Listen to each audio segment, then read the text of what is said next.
तो my dear student नमस्कार। ये एनसीसी फोर्थ सेमेस्टर इकाई सेकंड है जो आप देख सकते हैं। तो कुछ मोस्ट इम्पोर्टेंट क्वेश्चन हम देने जा रहे हैं और जो भी आपके सब्जेक्ट फोर्थ सेमेस्टर से रिलेटेड हैं वो हमारी प्लेलिस्ट में उनकी वीडियो पड़े हुए हैं और हमने मोस्ट इम्पोर्टेंट सिलेक्टेड क्वेश्चन ही आपको दिए हैं जिससे आपके एग्जाम की दृष्टि से बहुत ही महत्वपूर्ण है। तो देर ना करते हुए हम अपने वीडियो को आगे बढ़ाते हैं। भारत ने किस वर्ष चीनी आक्रमण का सामना किया था? तो इसका आंसर सी है 1962। पंचशील शब्द निम्नलिखित में से किस विकल्प से जुड़ा है? तो भारत की विदेशी नीति यानी कि डी आंसर सही है। भारतीय सेना के निम्नलिखित में से किस सैनिक को भारतीय चीन युद्ध के बाद महावीर चक्र से संपादित किया गया था? तो सी जसवंत सिंह रावत। निम्नलिखित में से किस सशस्त्र बल ने भारत चीन युद्ध के दौरान भाग नहीं लिया था? तो इसका आंसर सी है भारतीय वायुसेना। निम्नलिखित में से कौन सा भारतीय राज्य चीन के साथ सीमा साझा नहीं करता? तो इसका आंसर बी है असम। भारत और चीन सीमा के बीच की रेखा का क्या नाम है? तो इसे मैकमोहन लाइन। भारत और चीन के सीमा के बीच है जो मैकमोहन लाइन रेखा लगकर। निम्नलिखित में से कौन सा भारत और चीन के बीच विवादित स्थल नहीं है? तो डी लिपुलेख दर्रा। ये विवादित स्थल नहीं है। बाघा सीमा किसके बीच है?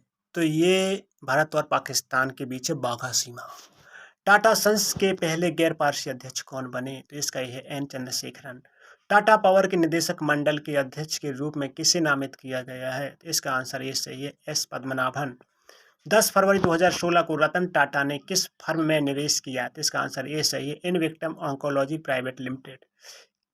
किस भारतीय उद्योगपति को 1 अक्टूबर 2015 को कोवेंट्री शहर द्वारा सर्वोच्च सम्मान से सम्मानित किया गया? तो इसका आंसर डी है रतन टाटा। रविंद्रनाथ टैगोर का जन्म कब हुआ था? तो इसका आंसर ए सही है 1861। टैगोर की निम्नलिखित में से कौन सी बहन उपन्यासकार बनी? तो इसके स्वर्ण कुमारी इनकी बहन थी टैगोर की जो उपन्यासकार बनी। सी सही है। किसे बंगाल का वार्ड कहा जाता है? तो बी सही है रविन्द्रनाथ टैगोर को। साहित्य में नोबेल पुरस्कार जीतने वाले पहले गीतकार कौन हैं? तो इसका सी सही है रविन्द्रनाथ टैगोर। रविन्द्रनाथ के पिता कौन हैं? तो इसका बी है देवेंद्रनाथ टैगोर। टैगोर का जन्म कहाँ हुआ था? तो इसका बी सही है कोलकाता में। टैगोर की माता का नाम क्या था? तो माता का नाम था शारदा देवी। निम्नलिखित में से कौन टैगोर की पत्नी का नाम है? तो पत्नी थी मृणालिनी देवी। डी सही है।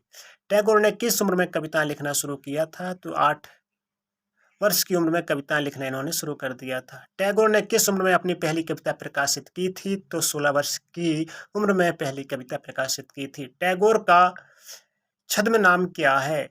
तो इसका ये भानु सिंह। टैगोर का नाम भानु सिंह था। टैगोर ने पहली बार अपने वास्तविक नाम से अपनी रचनाएं कब प्रकाशित की? तो इसका सी ऑप्शन सी 1877 में। टैगोर के बचपन में ही मृत्यु हो गई थी। किसकी हो गई थी? तो ये बी माँ की हो गई थी।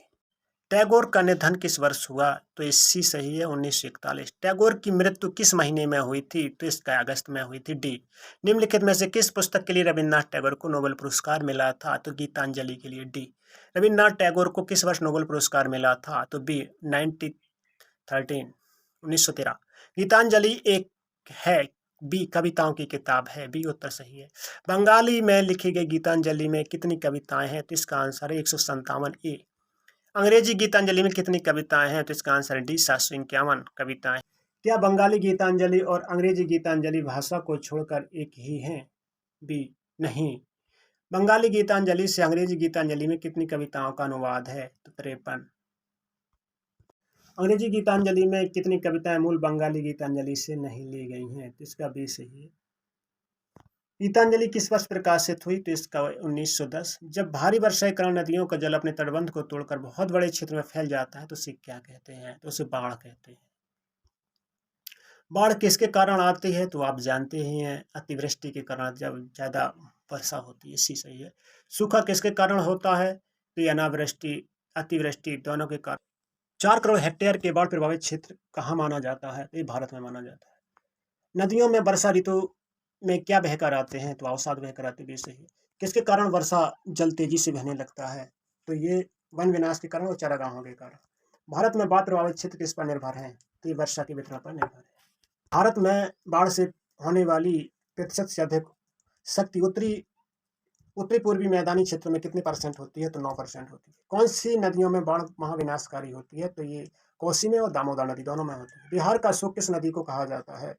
तो बिहार का शोक कोसी नदी को कहा जाता है। बंगाल का अशोक कौन सी नदी को कहा जाता है? तो ये दामोदर नदी को कहा जाता है। देश की उत्तर पूर्वी भाग में कौन सी नदी है? इसका सी सही है, ब्रह्मपुत्र।